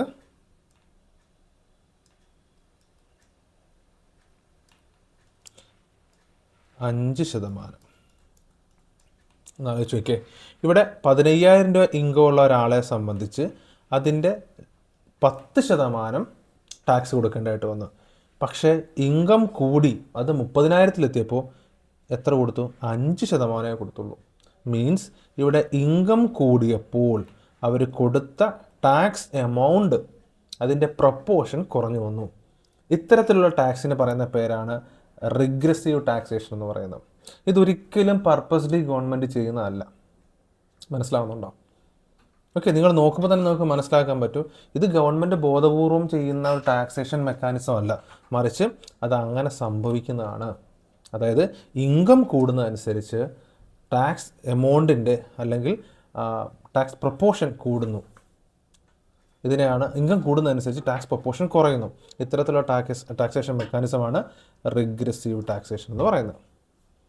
ഓക്കെ, മറ്റൊരു ടാക്സ് മെക്കാനിസമാണ് ഡിഗ്രസീവ് ടാക്സേഷൻ എന്ന് പറയുന്നത്.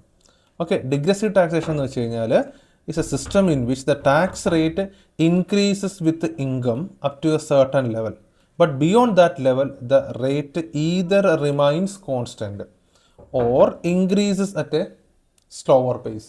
അതായത് ഡിഗ്രസീവ് ടാക്സേഷൻ എന്ന് വെച്ച് കഴിഞ്ഞാൽ ഇൻകം കൂടുന്നതനുസരിച്ച് ടാക്സ് കൂടിക്കൊണ്ടിരിക്കും. ഇപ്പോൾ ഉദാഹരണം നമ്മൾ പറയുന്നത് ഇൻകം ടാക്സിൻ്റെ കേസ് നമുക്കൊരു ഉദാഹരണമായിട്ട് പറയാം.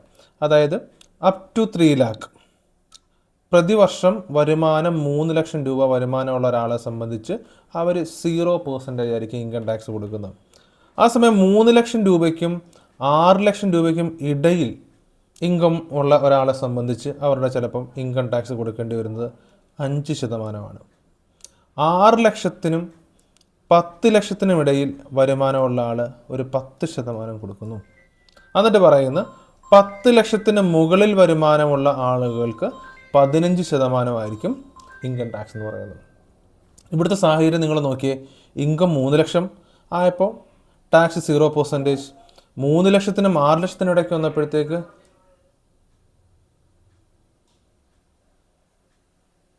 5% ടാക്സ്, 6-നും 10-നും ഇടയ്ക്ക് വന്നപ്പോഴത്തേക്ക് 10%. അതായത് ഒരു ലിമിറ്റ് വരെ, അപ് ടു സർട്ടൺ ലിമിറ്റ്, 10 ലക്ഷം എന്ന് പറയുന്ന ലിമിറ്റ് വരെ എന്ത് ചെയ്തുകൊണ്ടിരുന്നു? ഈ ടാക്സ് കൂടിക്കൊണ്ടേയിരുന്നു. ആ ലിമിറ്റ് കഴിയുമ്പോഴത്തേക്ക് ആ ലിമിറ്റിനപ്പുറത്തേക്ക് എന്ത് ചെയ്യുന്നു? ഈ ടാക്സ് എന്ന് പറയുന്നത് കോൺസ്റ്റൻ്റായി. 10 ലക്ഷത്തിന് മുകളിൽ വരുമാനമുള്ള എല്ലാവരും 15% ടാക്സ് കൊടുക്കണം. ഇപ്പോൾ 10 ലക്ഷം ആയാലും 20 ലക്ഷം ആയാലും 30 ലക്ഷം ആയാലും അപ് ടു ഇങ്ങനെ പോകുന്നതനുസരിച്ച് ഈ ഒരു സർട്ടൺ ലിമിറ്റ് കഴിയുമ്പോഴത്തേക്ക് എന്ത് സംഭവിച്ചു? ഇവിടെ ടാക്സ് കോൺസ്റ്റൻ്റ് ആയിട്ട് നിലനിൽക്കുന്നു. ഇത്തരത്തിലുള്ള ടാക്സിന് പറയുന്ന പേരാണ് ഡിഗ്രസീവ് ടാക്സേഷൻ എന്ന് പറയുന്നത്.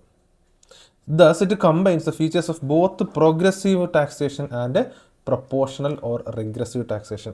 ഇപ്പോൾ നിങ്ങൾക്ക് നോക്കിയാൽ മനസ്സിലാക്കാൻ പറ്റും, ഈ ഒരു സർട്ടൺ ലിമിറ്റ് വരെ, ഈ 10 ലക്ഷം എന്ന് പറയുന്ന ലിമിറ്റ് വരെ ഇതൊരു പ്രോഗ്രസീവാണ്. Income കൂടുന്നതനുസരിച്ച് tax കൂടിക്കൊണ്ടിരുന്നു. ആ ലിമിറ്റ് കഴിഞ്ഞപ്പോഴത്തേക്ക് എന്തായിട്ട് മാറി? അതൊരു പ്രൊപ്പോർഷണൽ അല്ലെങ്കിൽ ഫ്ലാറ്റ് ടാക്സേഷൻ എന്ന് പറയുന്ന ഒരു ലെവലിലേക്ക് മാറി. അപ്പോൾ അതാണ് ഡിഗ്രസീവ് ടാക്സേഷൻ എന്ന് പറയുന്നത്. ക്ലിയർ? പിന്നെ മറ്റ് രണ്ട് ടാക്സുകളുണ്ട്. അതായത് നമ്മൾ പറയും അഡ് വാലറോം ടാക്സും മറ്റൊന്ന് സ്പെസിഫിക് ടാക്സും. Okay, ad valorem and specific tax നമുക്ക് നോക്കാം. അഡ് വാലറോം എന്ന് പറയുന്ന ഒരു ലാറ്റിൻ വേർഡാണ്. അതിൻ്റെ മീനിങ് എന്ന് വെച്ച് കഴിഞ്ഞാൽ അക്കോർഡിംഗ് ടു വാല്യൂ, വാല്യൂവിനനുസരിച്ച്, മൂല്യത്തിനനുസരിച്ച് എന്നൊക്കെ നമ്മൾ പറയും. അതായത് ഒരു പ്രൊഡക്റ്റിൻ്റെ മൂല്യത്തിനനുസരിച്ച് ടാക്സ് ഈടാക്കുന്നതിനെയാണ് നമ്മൾ അഡ് വാലറോം ടാക്സ് എന്ന് പറയുന്നത്.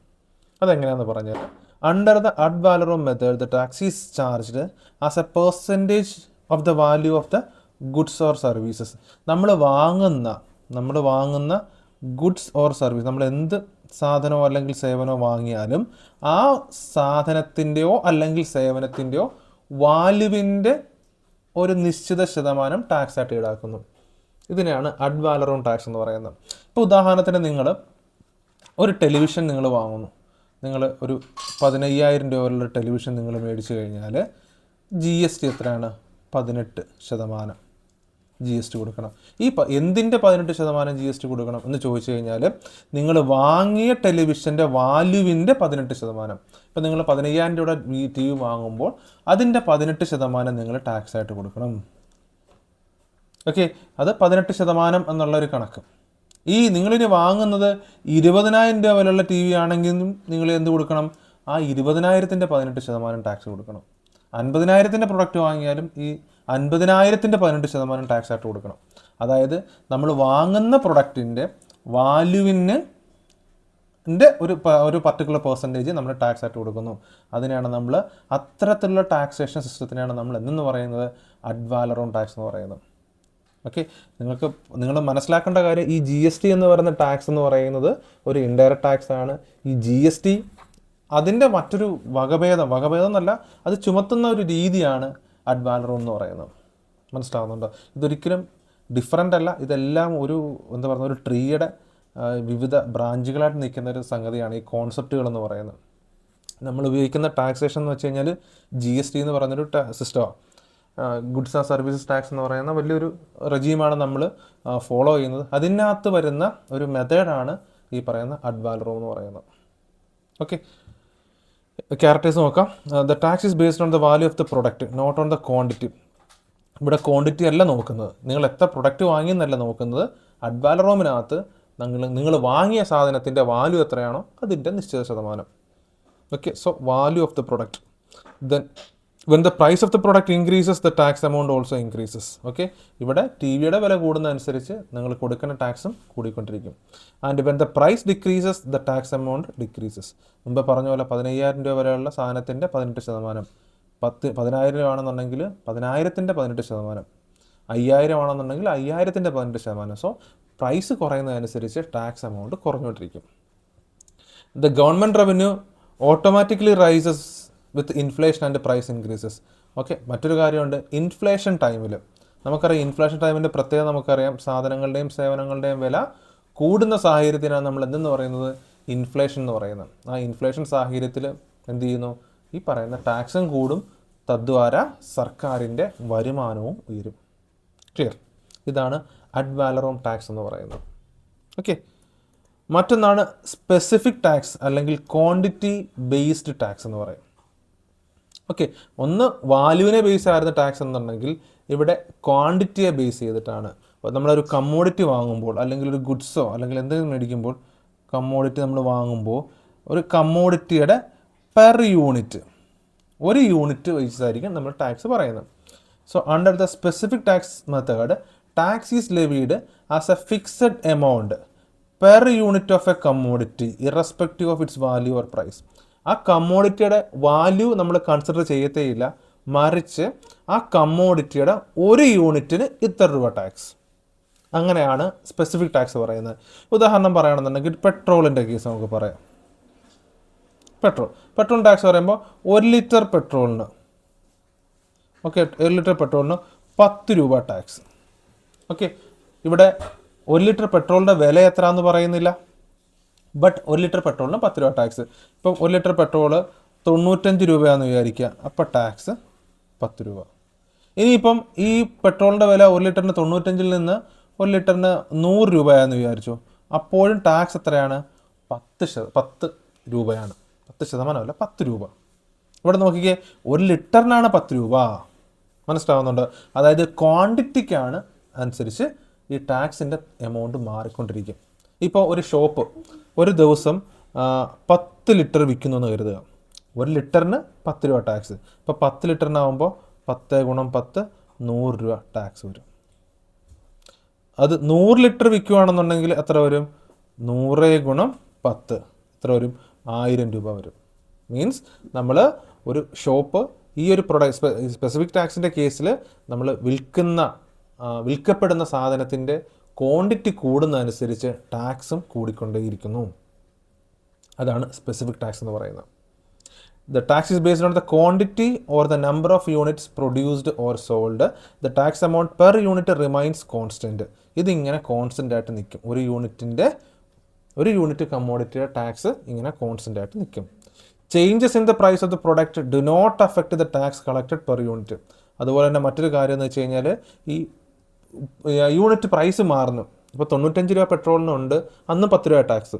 100 രൂപ വരുന്നു, അപ്പോഴും 10 രൂപ ടാക്സ്. അപ്പോൾ ഈ പ്രൈസ് വേരിയേഷൻ വരുമ്പോൾ, പ്രൊഡക്റ്റിൻ്റെ പ്രൈസിനകത്ത് വേരിയേഷൻ വരുന്നത് ടാക്സിനെ ബാധിക്കുന്നില്ല. And government revenue increases only when the quantity produced or sold increases. അപ്പോൾ ഇവിടെ നമ്മൾ ഈ പറയുന്ന സ്പെസിഫിക് ടാക്സിൻ്റെ കേസിൽ സാധനങ്ങളുടെയും സേവനങ്ങളുടെയും വിൽക്കപ്പെടുന്നതിൻ്റെ എണ്ണം എത്രത്തോളം കൂടുന്നതനുസരിച്ച് സർക്കാരിൻ്റെ റവന്യൂ കൂടിക്കൊണ്ടേയിരിക്കും. ഇത്തരത്തിലുള്ള ടാക്സിനെയാണ് നമ്മൾ എന്തെന്ന് പറയുന്ന സ്പെസിഫിക് ടാക്സ് എന്ന് പറയുന്നത്. ഓക്കെ, വാലറോം ടാക്സും അതുപോലെ സ്പെസിഫിക് ടാക്സ് ഇത് തമ്മിലുള്ള ഡിഫറൻസ് നമുക്ക് നോക്കാം. ഞാൻ 2 കോളമായിട്ട് കൊടുത്തിട്ടുണ്ട്. നിങ്ങൾ നോക്കിയേ, ഒന്നാമത്തെ നമുക്ക് നോക്കാം. ഒന്നാമത്തെ പോയിന്റ്, ഫസ്റ്റ് പോയിന്റ്, അഡ് വാലറോം ടാക്സിനെ കുറിച്ച് പറയുകയാണെന്നുണ്ടെങ്കിൽ based on the assessed value of the product. അതായത് നമ്മൾ വാങ്ങുന്ന പ്രൊഡക്റ്റ്, ആ പ്രൊഡക്റ്റിൻ്റെ വാല്യൂ എത്രയാണോ ആ വാല്യൂവിൻ്റെ നിശ്ചിത ശതമാനം, വാല്യൂവിനെ അടിസ്ഥാനപ്പെടുത്തിയാണ് എന്ത് വരുന്നത്, അഡ് വാലറോം ടാക്സ് കിട്ടുന്നത്. ഓക്കെ, ഇപ്പോൾ ഞാൻ മുമ്പ് എക്സാമ്പിൾ പറഞ്ഞ പോലെ തന്നെ 10,000 രൂപയുള്ള പ്രൊഡക്റ്റ് ആണെന്നുണ്ടെങ്കിൽ അതിൻ്റെ 5%, അപ്പോൾ അത് ടാക്സ് ആയിട്ട് കിട്ടുന്നു. ആ പ്രൊഡക്റ്റിൻ്റെ തന്നെ അല്ലെങ്കിൽ ആ പ്രൊഡക്റ്റിൻ്റെ വില കൂടുമ്പോൾ ഈ ടാക്സും കൂടും. ഓക്കെ, അടുത്ത സ്പെസിഫിക് ടാക്സ്. ഇവിടെ എന്ന് പറഞ്ഞാൽ ഫിക്സഡ് എമൗണ്ട് ആയിരിക്കും. Fixed amount tax based on the quantity of the unit sold. നമ്മൾ എന്ത് പ്രൊഡക്റ്റാണോ മേടിക്കുന്നത് ആ പ്രൊഡക്റ്റിൻ്റെ ഒരു യൂണിറ്റിന് ഇത്ര രൂപ ടാക്സ് എന്ന് പറയാം. ഒരു യൂണിറ്റിന് 1 ലിറ്റർ പെട്രോളും 10 രൂപ ടാക്സ്, അങ്ങനെ നമ്മൾ പറയുമല്ലോ. അതാണ് സ്പെസിഫിക് ടാക്സ് എന്ന് പറയുന്നത്. പിന്നെ മറ്റൊന്ന് പറയുന്നത് അഡ് വാലറോം ടാക്സ് എപ്പോഴും പേഴ്സൻറ്റേജിലായിരിക്കും പറയുന്നത്. GST നമ്മൾ സ്ലാബ് പറയത്തില്ല, 0, 5, 12, 18, 28 എന്ന് പറയുന്ന പോലെ തന്നെ അഡ് വാലറോം എപ്പോഴും പറയുന്നത് പേഴ്സൻറ്റേജിലായിരിക്കും പറയുന്നത്. In the case of specific tax it will be explained in sum, വാല്യൂവിലായിരിക്കും പറയുന്നത്. 1 ലിറ്ററിന് 10 രൂപ എന്നുള്ള വാല്യൂവിലായിരിക്കും പറയുന്നത്. ഓക്കെ, അടുത്ത നോക്കിക്കോ. Example GST, property tax, sales tax, ഇതെല്ലാം വരുന്നത് എങ്ങനെയാണ്, വാല്യൂവിനനുസരിച്ചിട്ടാണ് ഈ ടാക്സ് എല്ലാം വരുന്നത്. But in the case of petrol, alcohol, it should be like ഇത്ര തുക എന്നതായിരിക്കും പറയുന്നത്. ഇനി നേച്ചറിനെ കുറിച്ച് പറയുകയാണെന്നുണ്ടെങ്കിൽ ഇറ്റ് ഈസ് പ്രോഗ്രസീവ് ടാക്സേഷൻ ആണ്. അതായത് നമ്മൾ വാങ്ങുന്ന പ്രൊഡക്റ്റിൻ്റെ വാല്യൂ കൂടുന്നതനുസരിച്ച് എന്ത് സംഭവിക്കുന്നു, അത് ടാക്സ് എമൗണ്ടും കൂടിക്കൊണ്ടിരിക്കുന്നു. ബട്ട് സ്പെസിഫിക് ടാക്സ് ആണെന്നുണ്ടെങ്കിൽ അത് സംവാട്ട് റിഗ്രസീവ്, അത് ഒരു തരത്തിൽ പറഞ്ഞ റിഗ്രസീവ് ആണ്, ചില കേസിൽ അത് ഫ്ലാറ്റും ആണ് എന്ന് നമുക്ക് പറയാൻ പറ്റും. ഓക്കെ, അപ്പോൾ ഇതാണ് അതിൻ്റെ ബേസിക് ഡിഫറൻസ് എന്ന് പറയുന്നത്. ഓക്കെ, ഇനി അടുത്ത് നമുക്ക് പഠിക്കേണ്ട മെയിൻ ആയിട്ടുള്ള 2 കോൺസെപ്റ്റുകളാണ് ഇമ്പാക്റ്റ് ഓഫ് ടാക്സും മറ്റൊന്ന് ഇൻസിഡൻസ് ഓഫ് ടാക്സ്. ഇത് 2 കോൺസെപ്റ്റുകളാണ്. അതായത് ടാക്സേഷനെ കുറിച്ച് പഠിക്കുമ്പോൾ നമ്മൾ മനസ്സിലാക്കിയിരിക്കേണ്ട 2 കോൺസെപ്റ്റുകളാണ് ഇമ്പാക്റ്റ് ഓഫ് ടാക്സും ഇൻസിഡൻസ് ഓഫ് ടാക്സ് എന്ന് പറയുന്നത്. ഇപ്പോൾ 2 നമുക്ക് നോക്കാം. ഇപ്പോൾ ടാക്സ്, അപ്പം നമ്മൾ ബേസിക്കായിട്ട് അറിഞ്ഞിരിക്കേണ്ട ഒരു കാര്യം എന്ന് പറഞ്ഞാൽ നമുക്ക് ടാക്സിനകത്തിലെ എൻറ്റിറ്റികൾ എന്തൊക്കെയാണെന്ന് നോക്കാം. അപ്പോൾ ഒന്നാമത്തെ എൻറ്റിറ്റി ഗവൺമെൻറ് ആണ്. ഓക്കെ, ഗവൺമെൻറ് ഒന്നാമത്തെ എൻറ്റിറ്റി. രണ്ടാമത്തെ എൻറ്റിറ്റി ആയിട്ടുള്ള മറ്റൊരു ആളിലേക്ക് ഗവൺമെൻറ് എന്ത് ചെയ്യുന്നു, രണ്ടാമത്തെ എൻറ്റിറ്റി അതിലേക്ക് ഒരു പേഴ്സൺ എന്ത് ചെയ്യുന്നു, ടാക്സ് ഇമ്പോസ് ചെയ്യുന്നു. ഓക്കെ, ഇപ്പോൾ ഒന്നാമത്തെ എൻറ്റിറ്റി ഗവൺമെൻറ്, രണ്ടാമത്തെ എൻറ്റിറ്റി ആയിട്ടുള്ള മറ്റൊരു വ്യക്തിയിലേക്ക് ടാക്സ് ഇമ്പോസ് ചെയ്യുന്നു. ഇതാണല്ലോ ബേസിക് ആയിട്ട് നടക്കുന്ന കാര്യം. ഇനി നമുക്ക് ഇത് വെച്ച് നമുക്ക് ഇൻസിഡൻസ് ഇമ്പാക്റ്റ് എന്താണെന്ന് പറയാം. Okay, in the case of taxation system, the impact of tax refers to the initial economic burden of the tax. That is, who is directly responsible for paying it to the government. ഇപ്പോൾ ഉദാഹരണത്തിന് government ഈ A എന്ന് പറയുന്ന ഒരു വ്യക്തിയിലേക്ക് tax ചുമത്തുക.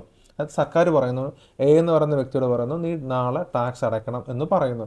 അപ്പം എയുടെ മുകളിലൊരു responsibility വന്നു അല്ലേ, ടാക്സ് അടയ്ക്കണം എന്നുള്ള ഒരു റെസ്പോൺസിബിലിറ്റി എത്തി. ആ റെസ്പോൺസിബിലിറ്റി എത്തുന്ന അതിനെയാണ് നമ്മൾ എന്തെന്ന് പറയുന്ന ഇമ്പാക്റ്റ് ഓഫ് ടാക്സ് എന്ന് പറയുന്നത്. ഓക്കെ, ആ റെസ്പോൺസിബിലിറ്റിയിലേക്ക് വരുന്നു. അതാണ് who is directly responsible for paying it to the government. അത് ഏയുടെ ഉത്തരവാദിത്തമാണ് ടാക്സ് അടയ്ക്കണം എന്നുള്ളത്. സോ ആ ഫസ്റ്റ് റെസ്പോൺസിബിലിറ്റി, അതിനെയാണ് നമ്മൾ ഇമ്പാക്റ്റ് ഓഫ് ടാക്സ് എന്ന് പറയുന്നത്. ക്ലിയർ ആവുന്നുണ്ടോ? For example, in the case of sales tax, നിങ്ങൾ വിൽപ്പന നികുതിയെക്കുറിച്ച് കേട്ടിട്ടുണ്ട് അല്ലേ. ഒരു സെല്ലർ ഒരു പ്രൊഡക്റ്റ് വിൽക്കുമ്പോൾ ആ സെല്ലർ കൊടുക്കുന്ന ടാക്സിനെയാണ് നമ്മൾ എന്തെന്ന് പറയുന്നത്, സെയിൽസ് ടാക്സ് എന്ന് പറയുന്നത്. ഇപ്പോൾ ഉദാഹരണത്തിന് ഒരു എ എന്ന് പറയുന്ന വ്യക്തി ഒരു ഷോപ്പ് കീപ്പറാണ്. അയാളോട് ഗവൺമെൻറ് പറയുന്നു നീ എന്തടയ്ക്കണം, സെയിൽസ് ടാക്സ് അടയ്ക്കണം എന്ന് എയോട് പറയുന്നു. അപ്പോൾ എയോട് ഫസ്റ്റ് റെസ്പോൺസിബിലിറ്റി കിട്ടിക്കഴിഞ്ഞു. സോ അതാണ് ആ എ എന്ന് പറയുന്നതാണ് അതിൻ്റെ ഇമ്പാക്റ്റ് ഓഫ് ടാക്സ് എന്ന് പറയുന്നത്. So the seller is the point of impact. ഇതിനെയാണ് പോയിൻ്റ് ഓഫ് ഇമ്പാക്റ്റ് എന്ന് പറയുന്നത്. ക്ലിയർ ആവുന്നുണ്ടോ? ഇതാണ് ഇമ്പാക്റ്റ് ഓഫ് ടാക്സ്. അത് ഫസ്റ്റ് റെസ്പോൺസിബിലിറ്റി, അതാണ് പോയിൻ്റ് ഓഫ് ഇമ്പാക്റ്റ്. ക്ലിയർ. ഇനി നമുക്ക് ഇൻസിഡൻസ് എന്താണെന്ന് നോക്കാം. In the context of taxation system, the incidence of tax refers to the final economic burden of the tax, that is who is ultimately bear the cost of the tax. ആരിലേക്കാണോ responsibility കൊടുത്തത് അവർ point of impact എന്ന് പറയും. ഇനി നമുക്ക് മനസ്സിലാക്കേണ്ടത് ആരാണ് അതിൻ്റെ ആ ടാക്സിൻ്റെ കോസ്റ്റ് ബെയർ ചെയ്യുന്നത്, അവരെയാണ് നമ്മൾ പോയിൻ്റ് ഓഫ് ഇൻസിഡൻസ് എന്ന് പറയുന്നത്. സിമ്പിളായിട്ട് ഞാൻ പറഞ്ഞുതരാം. ഇപ്പോൾ ഞാൻ മുമ്പ് പറഞ്ഞ പോലെ ഗവൺമെൻറ് എന്ത് ചെയ്യുന്നു, ടാക്സ് അടയ്ക്കാൻ എ എന്ന് പറയുന്ന സെല്ലറിനോട് പറയുന്നു. ഓക്കെ, അപ്പോൾ സെല്ലർ റെസ്പോൺസിബിൾ ആണ്. ഫസ്റ്റ് റെസ്പോൺസിബിലിറ്റി സെല്ലറിലേക്ക് കിട്ടിക്കഴിഞ്ഞു. ക്ലിയർ. അപ്പം അതിനെ നമ്മൾ പോയിൻ്റ് ഓഫ് ഇമ്പാക്റ്റ് എന്ന് പറഞ്ഞു. ഇനി എ എന്ന് പറയുന്ന വ്യക്തി ബി എന്ന് പറയുന്ന കൺസ്യൂമറിന് ഒരു പ്രൊഡക്റ്റ് വിൽക്കുകയാണ്. കുറേ പ്രൊഡക്റ്റ് വിറ്റു. അപ്പം ഈ വിറ്റ ഒരു 1000 രൂപയുടെ ഒരു പ്രൊഡക്റ്റാണ് വിറ്റതെന്ന് വിചാരിച്ചു. ഈ 1000 രൂപ ബി എക്ക് കൊടുക്കുകയും ചെയ്തു. 1000 രൂപയുടെ പ്രൊഡക്റ്റ് എ ബിക്ക് വിൽക്കുന്നു. തിരിച്ച് ബി എന്ത് ചെയ്യുന്നു, അതിന് തത്തുല്യമായ 1000 രൂപ കൊടുക്കുന്നു. അപ്പം ഈ ഒരു പ്രൊഡക്റ്റ് വിൽക്കുമ്പോൾ ഈ 1000 രൂപ ബി കൺസ്യൂമർ പേ ചെയ്യുന്ന സമയത്ത് ആ 1000 രൂപയ്ക്കുള്ളിൽ എന്തുണ്ട്, ടാക്സ് ഉണ്ട്. നിങ്ങളൊരു പ്രൊഡക്റ്റിൻ്റെ കവറെടുത്ത് നോക്കുമ്പോൾ ഇൻക്ലൂസീവ് ഓഫ് ഓൾ ടാക്സസ് എന്ന് കാണാം. അതിനുള്ളിൽ തന്നെ ടാക്സ് ഉണ്ട്. അപ്പം ബി എന്ത് ചെയ്യുന്നു, ടാക്സ് തുക ഉൾപ്പെടെയുള്ളൊരു തുകയാണ് എക്ക് കൊടുക്കുന്നത്. എ എന്ത് ചെയ്യും, ആ ടാക്സ് എടുത്ത് ഗവൺമെൻറ്റിലേക്ക് കൊടുക്കുന്നു. ആക്ച്വലി നിങ്ങൾ നോക്കിക്കഴിഞ്ഞാൽ എ അല്ല ടാക്സ് കൊടുക്കുന്നത്, എക്ക് റെസ്പോൺസിബിലിറ്റി കിട്ടുന്നു എന്ന് മാത്രമേ ഉള്ളൂ. ബട്ട് ബിയുടെ പൈസ ഉപയോഗിച്ചിട്ടാണ് എ എന്ത് ചെയ്യുന്നത്, സെയിൽസ് ടാക്സ് അടയ്ക്കുന്നത്. മനസ്സിലാവുന്നുണ്ടോ? അപ്പം ഈ ബി എ ആണ്, ആരാണോ പൈസ മുടക്കിയത്, അവിടെ ബി അല്ലേ പൈസ മുടക്കിയത്, അതിനാണ് നമ്മൾ പോയിൻ്റ് ഓഫ് ഇൻസിഡൻസ് എന്ന് പറയുന്നത്. ഓക്കെ, അപ്പം first responsibility point of impact, second responsibility that means who is paying the cash, ultimately who is paying the cash, they are known as point of incidents. ഇവിടെ B ആണ് പൈസ മുടക്കുന്നത്. So B ആണ് point of incidents എന്ന് പറയുന്നത്. Okay, in the case of sales tax, although the seller bears the first responsibility of paying the tax, A ആണ് responsibility എടുക്കുന്നതെങ്കിലും it is ultimately paid by the consumer. Consumer ആണ് പൈസ കൊടുക്കുന്നത്. So here the seller is the point of impact and the consumer is the point of incidence. Clear? മനസ്സിലായോ? ഇനി ഒരു ടാക്സിൻ്റെ കൂടെ എക്സാമ്പിൾ വെച്ച് ഞാൻ പറഞ്ഞുതരാം. Income tax. ഇൻകം ടാക്സ് എടുക്കുമ്പോൾ ഗവൺമെൻറ് മുമ്പേ പറഞ്ഞ പോലെ ഗവൺമെൻറ് എന്ത് ചെയ്യുന്നു, ഒരു എ എന്ന് പറയുന്ന ഒരാളോട് പറയുന്നു നിൻ്റെ ഇൻകം ഏകദേശം 6 ലക്ഷം രൂപയ്ക്ക് മുകളിൽ വന്നിട്ടുണ്ട്, സോ നീ ടാക്സ് അടയ്ക്കണം എന്ന് പറയുന്നു. ഓക്കെ, ആ ഫസ്റ്റ് റെസ്പോൺസിബിലിറ്റി എക്ക് കിട്ടി. എ അവിടെ ആരായി, point of impact. Okay, income tax ആണ്, ഇവിടെ വേറെ ഒന്നുമില്ല. നമ്മളോട് പറയാൻ അടയ്ക്കാൻ എ എന്ത് ചെയ്യുന്നു, സ്വന്തം കയ്യിലെ ക്യാഷ് എടുത്തിട്ട് ആ ടാക്സ് അങ്ങ് അടയ്ക്കുന്നു. സോ എയും എന്താണ് അവിടെ, പോയിൻ്റ് ഓഫ് ഇൻസിഡൻസ് ആണ്. അപ്പോൾ പോയിൻ്റ് ഓഫ് ഇമ്പാക്റ്റും എ ആണ്, പോയിൻ്റ് ഓഫ് ഇൻസിഡൻസും എ ആണ്. ഇത് ഇൻകം ടാക്സിൻ്റെ കേസിൽ. ഇനി മറ്റൊരു ടാക്സ് കൂടെ പറയാം, ലാൻഡ് ടാക്സ്, ഭൂനികുതി. നമ്മൾ കരം അടയ്ക്കാമെന്നൊക്കെ നമ്മൾ പറയും. ഓക്കെ, ഇവിടെ ഗവൺമെൻറ് നമ്മളോട് പറയും നിങ്ങൾ വസ്തുവിൻ്റെ കരം അടയ്ക്കണം. ആരോടാ പറയുന്നത്, വസ്തുവിൻ്റെ ഓണറോട്. നമ്മളെന്ത് ചെയ്യും, വസ്തുവിൻ്റെ ഓണർ എന്ത് ചെയ്യും, ആ റെസ്പോൺസിബിലിറ്റി സ്വീകരിക്കുന്നു. അപ്പം തന്നെ ആ വസ്തുവിൻ്റെ ഓണർ ആരായിട്ട് മാറി, പോയിൻ്റ് ഓഫ് ഇമ്പാക്റ്റ് ആയിട്ട് മാറി. ഈ ഇദ്ദേഹം തന്നെ എന്ത് ചെയ്യുന്നു, സ്വന്തം കയ്യിൽ ക്യാഷ് എടുത്തിട്ട് അക്ഷയ സെൻറ്ററിൽ കൊണ്ടുപോയി ടാക്സ് അടയ്ക്കും. അപ്പം റെസ്പോൺസിബിലിറ്റി സ്വീകരിച്ചു, കയ്യിൽ നിന്ന് പൈസയും ഇട്ടു. അപ്പം പൈസ എക്കണോമിക് ബേർഡനൂടെ അദ്ദേഹം വന്നപ്പോഴത്തേക്ക് പോയിൻ്റ് ഓഫ് ഇൻസിഡൻസും ഈ സെയിം ആളായിട്ട് മാറി. മനസ്സിലാവുന്നുണ്ടോ? ഇതാണ് ഇമ്പാക്റ്റ് ഓഫ് ടാക്സും ഇൻസിഡൻസ് ഓഫ് ടാക്സ് എന്നും പറയുന്നത്. Okay, clear? ഇനി ഈ ഇമ്പാക്റ്റ് ഓഫ് ടാക്സും ഇൻസിഡൻസ് ഓഫ് ടാക്സും വെച്ച് നമുക്ക് പ്രധാനമായിട്ട് 2 തരത്തിലുള്ള ടാക്സ് ഉണ്ട്. അതിനെയാണ് നമ്മൾ ഡയറക്റ്റ് ടാക്സും ഇൻഡയറക്റ്റ് ടാക്സും എന്ന് പറയുന്നത്. അതായത് നമ്മൾ മലയാളത്തിൽ ഡയറക്റ്റ് ടാക്സിന് നമ്മൾ പറയുന്ന പേരാണ് പ്രത്യക്ഷ നികുതി, ഇൻഡയറക്റ്റ് ടാക്സിന് പറയുന്ന പേരാണ് പരോക്ഷ നികുതി. ഓക്കെ, പ്രത്യക്ഷ നികുതി, പരോക്ഷ നികുതി. ഇത് നമുക്ക് എന്താണെന്ന് നോക്കാം. ഓക്കെ, നോക്കാം. ആദ്യം നമുക്ക് പ്രത്യക്ഷ നികുതി അല്ലെങ്കിൽ ഡയറക്റ്റ് ടാക്സ് നോക്കാം. It refers to the type of tax that is borne by a person or entity on whom it is levied. ആരുടെ പേരിലാണ് ഈ ടാക്സ് ചുമത്തപ്പെടുന്നത് അവരാണ് ആ ടാക്സ് പൂർണ്ണമായിട്ടും അടയ്ക്കുന്നതെങ്കിൽ അത്തരത്തിലുള്ള ടാക്സിന് നമ്മൾ ഡയറക്റ്റ് ടാക്സ് എന്ന് പറയുന്നുണ്ട്. ഉദാഹരണം ഇൻകം ടാക്സ്. ഇൻകം ടാക്സിൻ്റെ പ്രത്യേകത എന്താണ്? ഇൻകം ടാക്സ് പറയുന്നു നിങ്ങളോട് അടയ്ക്കാൻ പറയുന്നു, നിങ്ങൾ തന്നെ അടയ്ക്കുന്നു. ഇവിടെ മറ്റൊരാൾ നമുക്ക് വേണ്ടി അടയ്ക്കുന്നില്ല. അതാണ് ഇൻഡയറക്റ്റ് ടാക്സ് എന്ന് പറയുന്നത്. Thus in this case the impact of tax and incidence of tax fall on the same person or entity. ഇവിടെ ഇമ്പാക്റ്റും ഇൻസിഡൻസും ഒരാളിൽ തന്നെ ആയിരിക്കും. ആരുടെ കേസിൽ? ഡയറക്റ്റ് ടാക്സിൽ. നോക്കിക്കേ, ഇവിടെ ഏതന്നെയാണ് പോയിന്റ് ഓഫ് ഇമ്പാക്റ്റ്, ഇവിടെ ഏതന്നെയാണ് പോയിന്റ് ഓഫ് ഇൻസിഡൻസ്. അത് ഡയറക്റ്റ് ടാക്സിൻ്റെ ഒരു എക്സാമ്പിളാണ്. In other words, the burden of a direct tax cannot be shifted to another person or entity. ഇവിടെ ആ റെസ്പോൺസിബിലിറ്റി ഡയറക്റ്റ് ടാക്സിൻ്റെ കേസിൽ ആ ബേർഡൻ ഉത്തരവാദിത്വം എന്ന് പറയുന്നത് നമുക്ക് ഷിഫ്റ്റ് ചെയ്യാൻ പറ്റത്തില്ല. വസ്തുവിൻ്റെ കാര്യം അടയ്ക്കാൻ പറയുന്നത് നമ്മളോടാണ്, നമ്മൾ തന്നെ അടച്ചാൽ മതിയാവും. ആ നമ്മൾ അടയ്ക്കുക എന്നുള്ള റെസ്പോൺസിബിലിറ്റി വേറൊരു വ്യക്തിയിലേക്ക് നമുക്ക് കൊടുക്കാൻ പറ്റില്ല. That means it cannot be shifted. ആ ഉത്തരവാദിത്വം നമുക്ക് ട്രാൻസ്ഫർ ചെയ്യാനോ ഷിഫ്റ്റ് ചെയ്യാനോ പറ്റത്തില്ല. ഇനി ഷിഫ്റ്റ് എന്നുള്ള വാക്കിന് പകരം ട്രാൻസ്ഫറാണ് ചോദിച്ചിരിക്കുന്നെങ്കിലും നിങ്ങളത് തന്നെ മനസ്സിലാക്കണം. ഒരിക്കലും ആ റെസ്പോൺസിബിലിറ്റി നമുക്ക് ട്രാൻസ്ഫർ ചെയ്യാൻ പറ്റില്ല, ബേർഡൻ. അതാണ് ഡയറക്റ്റ് ടാക്സിൻ്റെ പ്രത്യേകത എന്ന് പറയുന്നത്. നമ്മൾ തന്നെ അടയ്ക്കണം. Direct taxes in India is administered by the central board of direct taxes CBDT, which is a part of department of revenue under the ministry of finance. അതായത് റവന്യൂ ഡിപ്പാർട്ട്മെൻറ്റിൻ്റെ CBDT എന്ന് പറഞ്ഞൊരു സ്ഥാപനമാണ് എന്തിനെക്കുറിച്ച് മാനേജ് ചെയ്യുന്നത്? നമ്മളുടെ രാജ്യത്തെ ഡയറക്റ്റ് ടാക്സുകളെ കുറിച്ച്, അതിൻ്റെ കാര്യങ്ങളൊക്കെ മാനേജ് ചെയ്യുന്നു. ഇനി എക്സാമ്പിൾസ് നോക്കിക്കോ. Income tax, corporate tax, minimum alternate tax, securities transaction tax, ഇതെല്ലാം എന്തിൻ്റെ എക്സാമ്പിൾസ് ആണ്? ഈ ഡയറക്റ്റ് ടാക്സിൻ്റെ എക്സാമ്പിൾസ് ആണ്. ഓക്കെ, അത് നിങ്ങൾ കുറച്ച് എക്സാമ്പിൾ മനസ്സിലാക്കി വെക്കുക, പിന്നെ കോൺസെപ്റ്റ് മനസ്സിലാക്കുക. എക്സാമിനൊക്കെ ചിലപ്പോൾ ചോദിക്കുമ്പോൾ സ്റ്റേറ്റ്മെൻറ്റ് വൈസ് ആയിരിക്കും ചിലപ്പോൾ ചോദിക്കുന്നത്. ക്ലിയർ? അപ്പോൾ കോൺസെപ്റ്റ് മനസ്സിലായല്ലോ. In the case of direct tax the point of incidence and point of impact fall on the same person, that is direct tax. ഇനി നമുക്ക് ഇൻഡയറക്റ്റ് ടാക്സ് നോക്കാം. Indirect tax refers to the type of tax for which impact of tax and incidence of tax fall on different persons or entities. ഇവിടെ indirect ടാക്സിൻ്റെ കേസിൽ impact responsibility വരുന്നത് A എന്ന് പറയുന്ന സെല്ലറിൽ. ഇപ്പോൾ sales tax എക്സാമ്പിളായിട്ട് എടുത്തു കഴിഞ്ഞാൽ എയിലാണ് റെസ്പോൺസിബിലിറ്റി വരുന്നത്, ബട്ട് ബി എന്ന് പറയുന്ന കൺസ്യൂമറാണ് ആ ടാക്സ് പേ ചെയ്യുന്നത്. സോ രണ്ട് വ്യക്തികളിലായിട്ടാണ് പോയിന്റ് ഓഫ് ഇമ്പാക്റ്റ് എയിലും പോയിന്റ് ഓഫ് ഇൻസിഡൻസ് ബിയിലും.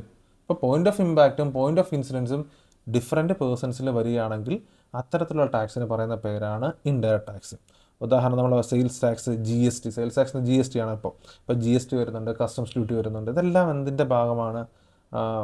ഈ പറയുന്ന ഇൻഡയറക്റ്റ് ടാക്സിൻ്റെ ഭാഗമാണ്. Indirect taxes are generally imposed on goods and services.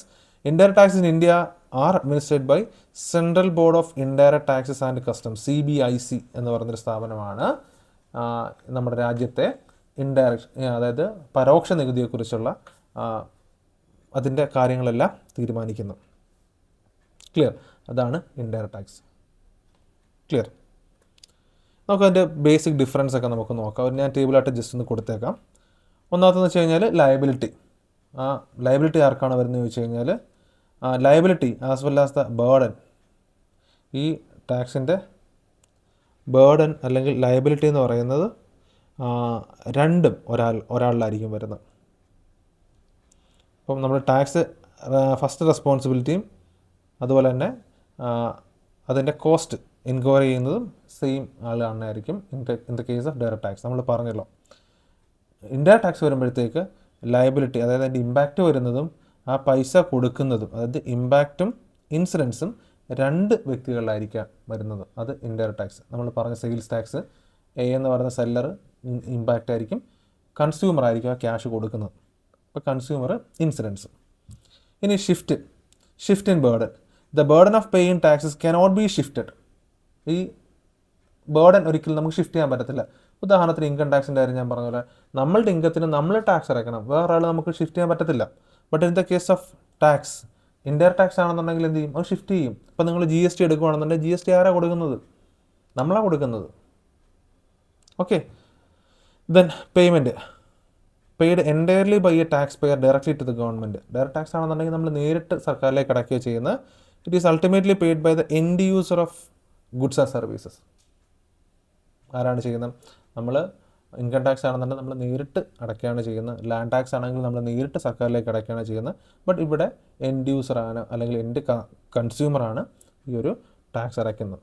Then cost of collection, higher administrative cost of collection, ഇവിടെ lesser administrative cost of collection. അടുത്ത് നോക്കാം. In the case of direct taxes usually the tax rate increases with increase in the income level. So direct taxes are considered in progressive in nature. Direct ടാക്സിൻ്റെ പ്രത്യേകത എന്ന് വെച്ച് കഴിഞ്ഞാൽ അവിടെ എന്താ സംഭവിക്കുന്നത് ചോദിച്ചു കഴിഞ്ഞാൽ usually the tax rate increases, അതായത് ഒരാളുടെ ഇൻകം കൂടുന്നതനുസരിച്ച് ഈ പറയുന്ന ഡയറക്റ്റ് ടാക്സ് കൂടിക്കൊണ്ടിരിക്കും. ക്ലിയർ? അതുകൊണ്ട് തന്നെ അത് പ്രോഗ്രസീവാണ്. But in the case of indirect taxes it is regressive in nature.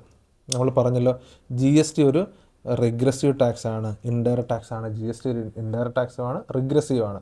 നമ്മൾ മുമ്പ് പറഞ്ഞല്ലോ 100 രൂപയുടെ ടാക്സ് അടയ്ക്കുന്ന ഒരു GST കൊടുക്കുന്ന ഒരാളെ സംബന്ധിച്ച് അവരുടെ വരുമാനത്തിനെ അപേക്ഷിച്ച് അത് ചിലപ്പോൾ കൂടുതലായിരിക്കാം. വരുമാനം കൂടുന്ന ഒരാളെ സംബന്ധിച്ച് 100 രൂപ കൊടുക്കുന്നത് അവരുടെ പ്രൊപ്പോർഷൻ കുറവാകാം. ക്ലിയർ? അത് നമ്മൾ അതിൻ്റെ എക്സാമ്പിൾ വെച്ച് ഞാൻ പറഞ്ഞിട്ടുണ്ടായിരുന്നു. ഇനി ഇൻകം ടാക്സിൻ്റെ example, income tax, corporate tax ഒക്കെ എന്തിൻ്റെ എക്സാമ്പിളാണ്? ഡയറക്റ്റ് ടാക്സിൻ്റെ എക്സാമ്പിളാണ്. ഇൻഡയറക്റ്റ് ടാക്സ് ആണെന്നുണ്ടെങ്കിൽ GST, എൻ്റർടൈൻമെൻറ്റ് ടാക്സ്, ഇതെല്ലാം ഇൻഡയറക്റ്റ് ടാക്സ് ആണ്. ക്ലിയർ? അപ്പോൾ ഇത്രയാണ് അതിനകത്തിലെ ബേസിക് ഡിഫറൻസ് എന്ന് പറയുന്നത്. ബേസിക് ഡിഫറൻസസും ഒക്കെ നമ്മൾ പറഞ്ഞു. ഓക്കെ. അപ്പം നമ്മൾ ഇന്നത്തെ ക്ലാസ്സിൽ പഠിച്ചത് ടാക്സേഷൻ സിസ്റ്റത്തിൻ്റെ ഒരു ബേസിക് ഫാക്ടേഴ്സാണ് നമ്മൾ പറഞ്ഞത്. വളരെ ബേസിക് ആയിട്ടുള്ള കാര്യങ്ങളാണ് നമ്മൾ ഇന്നത്തെ ക്ലാസ്സിൽ പറഞ്ഞത്. ഒരു ബിഗിനറെ സംബന്ധിച്ചോളം അത് ടാക്സ് എന്ന് പറഞ്ഞൊരു സംഭവത്തെക്കുറിച്ച് നമുക്ക് കോമ്പറ്റേറ്റീവ് പരീക്ഷയ്ക്ക് പ്രിപ്പയർ ചെയ്യാൻ തുടങ്ങുന്ന സമയത്ത് നമ്മൾ ഒരു ബിഗിനറിന്, ഒരു തുടക്കക്കാരന് നമുക്ക് റെഫർ ചെയ്യാൻ പറ്റുന്ന പോയിൻറ്റ്സാണ് നമുക്ക് വളരെ സിമ്പിളായിട്ട് എക്സ്പ്ലെയിൻ ചെയ്തത്. ഓക്കെ. ഇപ്പം ഇന്ന് പറഞ്ഞ കാര്യങ്ങൾ നിങ്ങൾക്ക് മനസ്സിലായി എന്ന് ഞാൻ വിശ്വസിക്കുന്നു.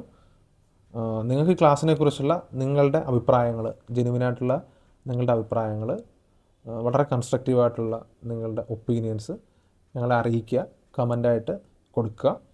അതനുസരിച്ച് നമ്മുടെ ക്ലാസ്സുകൾ നമ്മൾ ഇമ്പ്രൂവ് ചെയ്യുന്നതായിരിക്കും. അപ്പം എല്ലാവരും നന്നായിട്ട് പഠിക്കുക. എല്ലാവർക്കും നല്ലൊരു ദിവസം ആശംസിക്കുന്നു, നല്ലൊരു ഭാവി ആശംസിക്കുന്നു. നമുക്ക് മറ്റൊരു ക്ലാസ്സിൽ കാണാം. All the best. Thank you so much.